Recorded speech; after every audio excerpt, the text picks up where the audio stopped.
با سوت آقای کوپال ناظمی بازی حالا آغاز میشه، اما در سوی مقابل برای سفیدپوشان فولاد حامد لک در چارچوب دروازه است. سینا اسدبیگی، علی نعمتی، محمد قریشی، ابوالفضل رزاقپور، سعید صادقی، امیر مسعود سرآبادانی، ساسان انصاری، همین بازیکنی که الان صاحب توپ هست.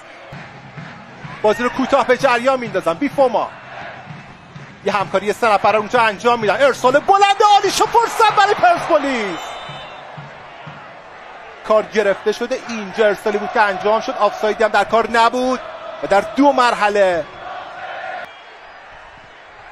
تحت فشار قرار میگیرن مدافعین فولاد. بازم توپو از دست میدن. یه ارسال بلند، ضربه سر محمد قریشی میزنه، میلاد سلک میتونه شوت بزنه، توپاش اومد. میلاد محمدی و یه لحظه با هم دیگه قاطی کردن دو بازیکن پرسپولیس. سرآبادانی میبره به سمت چپ، مصطفی رزاقپور یه نگاه کرد به داخل محوطه جریمه، فرصت برای فولاد. محروقی ضربه‌ای که به توپ میزنه و همچنان محوطه جریمه شلوغه و در نهایت ضربه کورنر برای فولاد اعلام میشه. بازیکنای فولاد داشتن ارسالی که اینجا انجام شد و خیلی خوب کار کرد پیام نیازمند، نذاشت که احسان محروقی دروازه پرتعدادن بازیکن پرسپولیس. هوادارا نیمخیز میشن، یه شده از راه دور حامد لک توپو مشت میکنه. بیفوما پشت محوطه جریمه، پا به توپ حرکت میکنه آلیشا، یه پاس تماشایی، ضربه‌ای که زده میشه توسط رضا شکاری و این بار نوبت حامد لکه که خودی نشون بده در چارچوب دروازه فولاد. دروازه‌بان 34 ساله فولاد. اینجا ضربه‌ای بود که رضا شکاری زد و توپو خیلی خوب مهار کرد. حامد لک چشمان تیزبین امید علیشاه نزدیک بود یه پاس گل دیگه برای همتیمیاش ارسال بکنه. چقدر خوب پاس میده امید علیشاه و چقدر خوب پیدا میکنه همتیمیاش رو. 4 در مقابل 4 هستن. خود بیفوما سر بالا حرکت میکنه، فرصت ایدئال رو داره اونجا.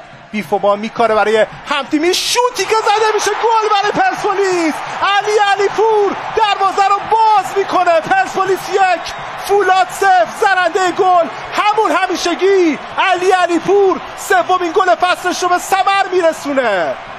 اسلحه مرگبار پرسپولیسیان کسی نیست جز علی پور. 3 بازی 3 گل، 72مین گل خودش در رقابت‌های لیگ برتر رو به ثمر رسود. پاس گل از بیفوما و این ضربه تماشایی از علی پور. بهترین گلزن تاریخ پرسپولیس در لیگ برتر به حساب میاد علی پور.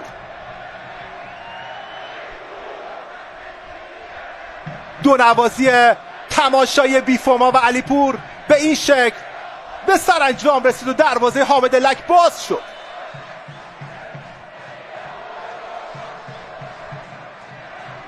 خودش رو در جدول گلزنها 3 گله میکنه علی پور. با پای چپ ابوالفضل رزاقپور ارسال مفاجئ، این ضربه سر گل مساوی برای فولاد به ثمر میرسه. پرسپولیس 1 فولاد خوزستان 1. اولین گل فصل فولاد در این بازی توسط سلیمانی به ثمر رسید. دروازه پیام نیازمند روی این ارسال به این شکل باز شد، خیلی خوب سرش رو عمود کرد اونجا سلیمانی و باز همین ابوالفضل رزاقپوره که در نقش پاسور پاسش خوب نیست. ساسان انصاری، محروقی توپو گم کرد. میلاد سلک بدون خطا توپشو میگیرن. صادقی فضا داره برای شوت زنی. تعداد پاسهای اشتباه پرسپولیسیا. یه پاس قطری خیلی خوب برای سعید صادقی. بیفوما در مقابلش از تغییر مسیر میده. صادقی حالا شوت میزنه به سمت دروازه نیازمند، توپو برمیگردونه پیام نیازمند. آستان اورونوف خیلی در جریان بازی نبوده. اورونوف یه پاس تماشایی، فرصت داره. سلک میتونست ضربه رو بزنه، فرصت برای پرسپولیس هست که گل دوم به ثمر برسونن. دور میکنه علی نعمتی در تقابل با علی پور. خود علی پور رفتن برای گل دوم پرسپولیسیا. علی پور رو پای چپ میاره، شوت میزنه و واکنش حامد لک نمیذاره که دروازه این تیم باز بشه. و چقدر آماده است این علی پور. ضربه آخرش هم خوب زد. جایگیری حامد لک کاملا درست بود. چنگامی جلو اومده بود، زاویه رو بسته بود و نذاش دروازش باز بشه. علی نعمتی بازم در تقابل 1 در برابر 1 کم آورد در مقابل بازیکن‌های پرسپولیس. یه حرکت تماشایی از بیفوما، علی پور را میندازه بیفوما رو، علی نعمتی در مقابلش قرار گرفته، خود بیفوما فرصت داره، پاس تماشایی برای امید علیشا، خیز برای گل دوم، ضربه امید علیشا. بازی جوندار پر هیجان بوده و طعم خوش هیجان رو فرشاد احمدزاده. یه پاس تماشایی، استون اورونوف رفت تک به تک بشه با حامد الک، خود اورونوف واکنش حامد الک در برگشت. چجوری این فرصت رو از دست دادن پرسپولیسیا؟ عالی بود حرکت هر دو بازیکن. اینجا در برگشت فکر کنم علی پور بود که توپ رو به آسمان بالای دروازه فولاد خوزستان زد. اعتقاد داشتن توپ به کورنر رفته، واکنشش خیلی قشنگ بود.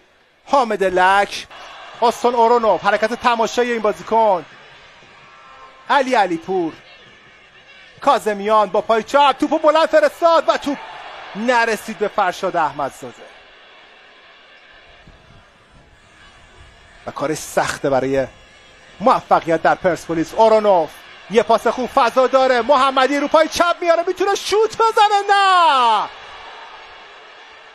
آه و حسرت رو برای هوادارهای پرسپولیس باقی گذاشت و اینجا سوت پایان مسابقه با نتیجه مساوی 1-1 هر دو تیم 1 امتیاز رو کسب میکنند.